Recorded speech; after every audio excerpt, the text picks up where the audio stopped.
여러분 안녕하세요. 오늘은 코이카에서 에콰도르에 지원한 침보라 소주 관계수로 건설 및 영농 기술 지원 사업에 대해 이야기해 보겠습니다.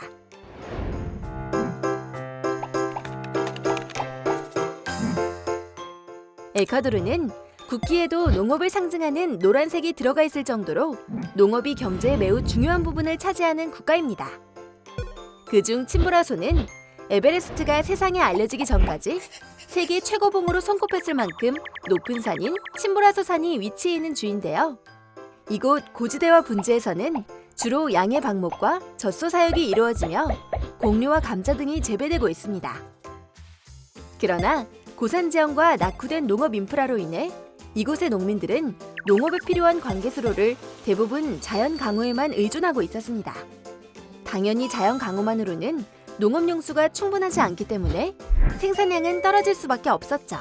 특히 침보라산 하류보에서는 자연하천의 수로 손실로 인해 전체 가용 수량의 약 20% 정도만 실제로 사용이 가능한 상태였는데요. 그렇다 보니 하류보의 농민들은 절대적 물 부족으로 인해 만성 빈곤층에 머물게 되었습니다. 이 때문에 이곳의 청년층이 침보라소를 떠나 다른 도시로 속속 이주하는 상황도 벌어지게 되었죠. 이러한 상황을 타개하기 위해 코이카에서는 2008년부터 2018년까지 약 450만 불 규모로 1, 2차 침보라 소주 관계수로 건설 및 영농기술 지원 사업을 지원하였습니다. 2008년 실시된 1차 사업에서는 간선수로 건설을, 2차 사업에서는 지선수로 건설을 지원하였는데요. 특히 2차 사업에서는 수로 건설뿐만 아니라 실질적으로 농민들의 삶을 개선하기 위한 사업 요소들이 포함되었습니다. 노후된 관계 시스템의 개선 및 영농기술센터 건립, 미소금융제도 운영 등을 통해 보시는 바와 같이 농업용수 보급률이 향상되고 농업 생산성이 증대되었으며 금융 서비스 접근성도 향상되었습니다. 특히 침보라 소주 정부에서는 성공적으로 마무리된 본 사업을 우수 모델화하여 침보라 소주 내 타 지역에도 확산하며 수혜자를 확대할 계획을 가지고 있다고 하는데요.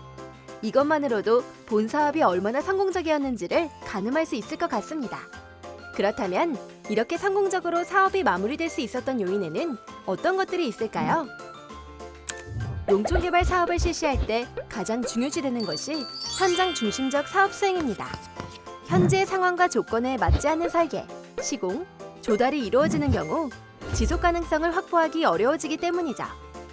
성공적으로 진행된 에콰도르 사업에서 코이카는 무엇보다 이러한 현장 중심적 사업 수행을 위해 노력하였습니다. 전문성 있는 현지 업체와 기구, 전문가를 투입함으로써 현재의 상황과 조건에 알맞게 사업을 수행한 것이죠.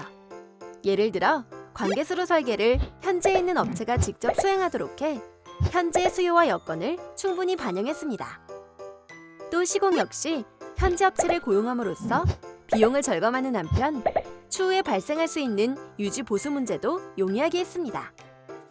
또한 에콰도르 전역에서 오랫동안 활동해온 경험이 풍부한 현지 NGO를 사업에 투입함으로써 영농교육 또한 현지 사정에 맞게 효율적으로 이루어졌으며 새로운 영농 지식과 미소금융을 연계하는 방식으로 뛰어난 성과를 내고 있습니다.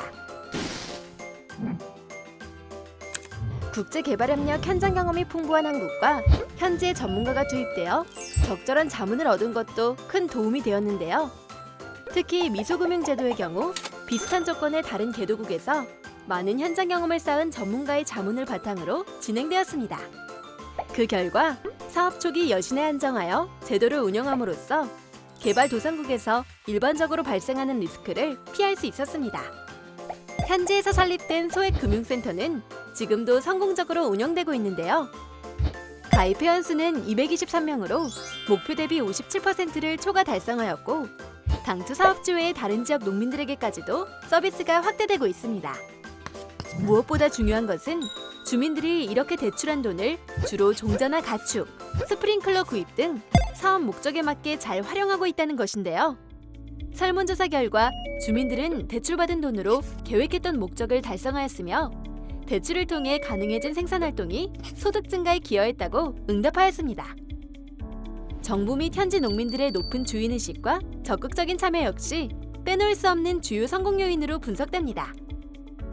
친보라서 주정부는 열악한 재정 및 제도적 환경 속에서도 수원국 분담 사항을 모두 이행하였을 뿐만 아니라 동사업을 통해 마련된 영농기술 및 시설물에 대한 지속적인 유지관리도 다짐했습니다. 그 첫걸음으로 주정부에서는 현재 영농기술센터를 원활하게 운영하기 위한 내부 규칙을 새롭게 제정하고 운영 예산 또한 편성했다고 하는데요. 자립을 위한 기반이 차근차근 구축되고 있는 것으로 보입니다. 이러한 다양한 성공 요인과 성과를 바탕으로 이 사업은 그 자체로 하나의 우수한 사업 모델이 되었습니다. 유사한 환경에 개발도상국에 적용되어 농촌 주민들이 직면한 다양한 개발 문제 해결의 가이드라인 역할을 충분히 할 수 있다고 여겨지는 것이죠. 실제로 주정부는 동일한 시스템을 친보라 수주 내의 다른 지역에도 똑같이 적용하는 데 적극적인 관심을 가지고 있습니다. 뿐만 아니라 영농기술센터와 소액금융센터의 기능을 확대해 다른 지역 농민들에게도 개방할 계획을 가지고 있기 때문에 사업의 소외자가 앞으로도 계속 확대될 가능성이 충분합니다. 자, 그럼 여기까지 에콰도르 영농기술 지원 사업의 성과에 대해 말씀드렸습니다. 물리적이고 단편적인 지원을 넘어 현지에서의 지속적인 성과 확대로 이어졌다는 점에서 귀감이 되는 사업이었다고 생각되는데요. 혹시 여기서 좀 더 보완할 만한 부분은 없었을까요?